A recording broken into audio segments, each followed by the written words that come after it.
So, abdomen 80 projection supine KUB. So, patient position, patient is in supine position.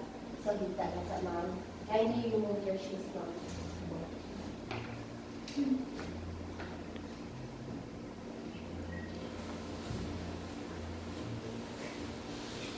So, patient position, supine position, technical factor minimum as ideal 40 inches, IR size 35 by 43 centimeter.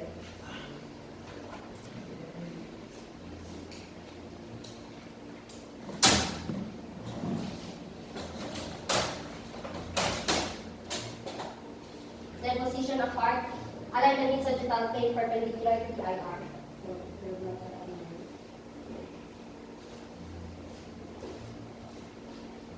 Put a radial lucid for patient's comfort.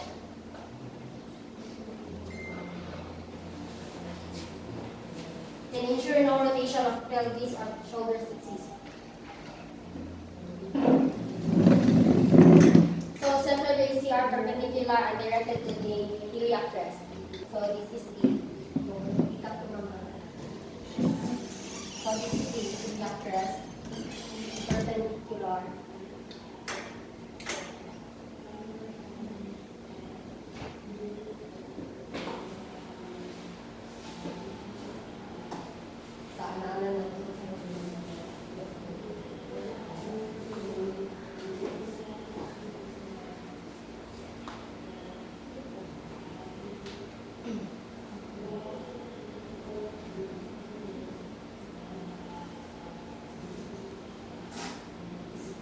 Then shield the radius-sensitive area, collimate ideal, foresight anatomy of interest.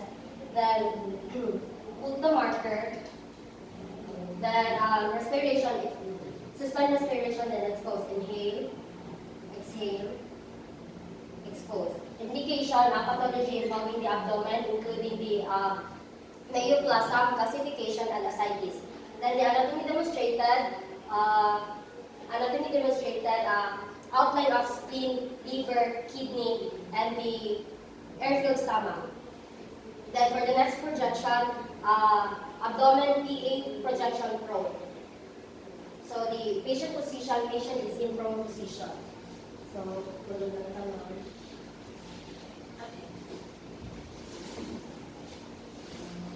heart position, align the mid-sagittal plane perpendicular to the IR.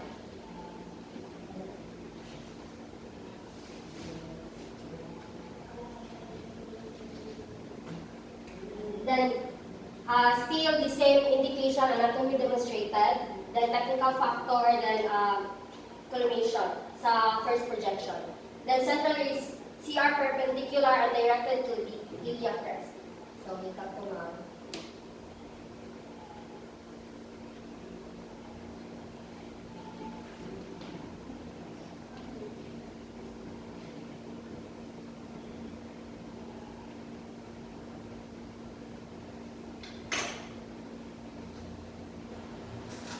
Then same indication and anatomy demonstrated.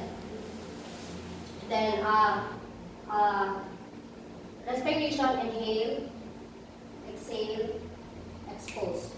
And then the third projection, abdomen 80 projection lateral decubitus. The patient is in lateral recumbent. So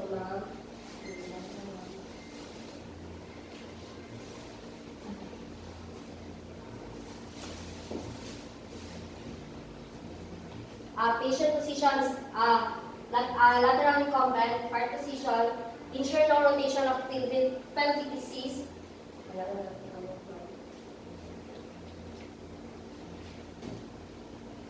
So for patients,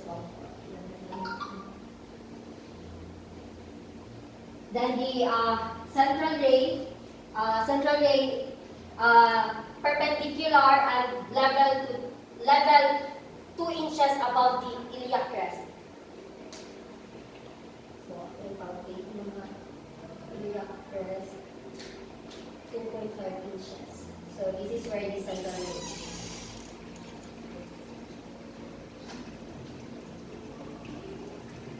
Then, Shield the radius-sensitive area, collimate tightly on foresight to anatomy of interest. Then, put the marker.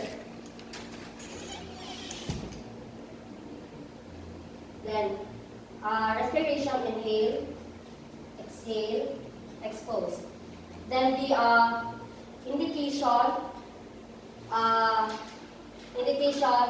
pathology of the abdominal masses, air fluid levels, then the anatomy demonstrated, air fluid levels, and then loops of bowel are demonstrated. Then the next projection is abdomen 80 projection erect.